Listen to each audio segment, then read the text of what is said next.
If you want the best results possible, the answer to how much rest should I be getting is almost always going to be 8 hours per night. If you're getting less than that and you feel like, it's more needed or something like that, I just kind of think about the times where, if you get 6 hours per night, and think about how you feel in the times where you get 4 hours per night. And if you're used to six, the difference between 6 and 8 is probably about the same as 4 and 6 when you get less sleep than you're used to. But you have just adapted to not having enough rest. And so when you get more, like you'll start to realize just how much better that actually feels. I think the way to get into this and starting to rest more is to start from the end and then work backwards. We're thinking about, okay, what time do I need to wake up? Make sure that you're always getting up at that time. You set an alarm, you do whatever you need to do.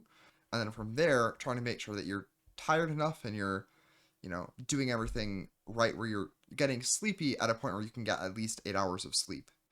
If we're talking about between sets though, during exercise, in that case, all you need is 2 to 3 minutes for most exercises. There are times where exercise programs might call for less rest. But I try and keep things simple for you and just everything you can just have, 2 to 3 minutes of rest between sets. Enough where if you rested one more minute, you shouldn't really be able to do any more work normally.